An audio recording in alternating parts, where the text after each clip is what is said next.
एक बार की बात है, एक रियासत के मंत्री ने राजा को अपनी बेटी के विवाह समारोह में निमंत्रित किया। जब राजा अपने परिवार के साथ विवाह समारोह में पहुंचा, तो मंत्री उन्हें सम्मानपूर्वक विशिष्ट आसन पर बैठाने ले गया। तो मंत्री ये देखकर बहुत लज्जित हुआ कि एक सफाईकर्मी वहां बैठा हुआ था।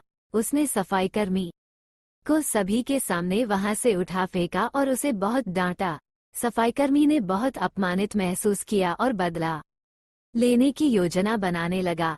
अगले दिन सुबह जब वो राजा का कक्ष साफ कर रहा था, तभी वह जानबूझकर बड़बड़ाया, राजा कितने नादान हैं, उन्हें ये पता ही नहीं कि रानी और मंत्री के बीच क्या चल रहा है। राजा आधी नींद में था। यह क्या बकवास कर रहे हो?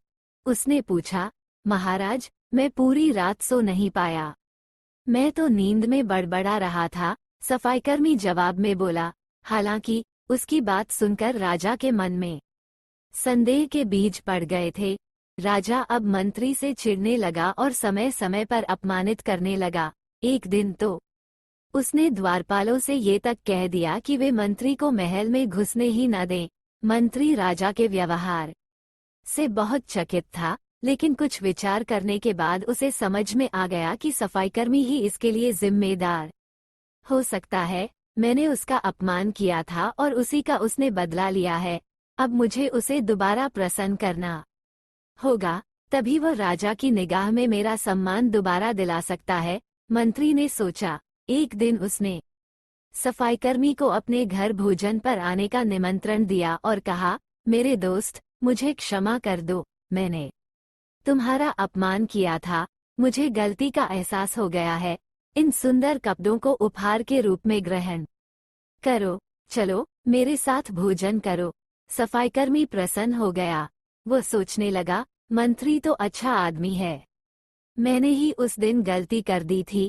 अब सफाईकर्मी प्रसन्न था और प्रयास करने लगा कि मंत्री के बारे में राजा की धारणा बदल जाए।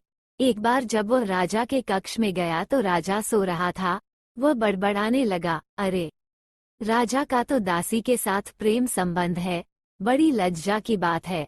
राजा ने उसका बड़बड़ाना सुना तो उठकर बैठ गया। राजा ने सफाईकर्मी को बहुत डांटा। सफाईकर्मी बोला, क्षमा कर दे महाराज, मैं पूरी रात सो नहीं पाया, इसलिए दिन में ही नींद में बड़बड़ा रहा था। राजा को अपनी गलती समझ में आ गई। इस तरह की अफवाह के चक्कर में आकर उसने अपने बहुत अच्छे सलाहकार की अनदेखी शुरू कर दी थी। राजा ने मंत्री को बुलाया और दोनों फिर से मित्र बन गए।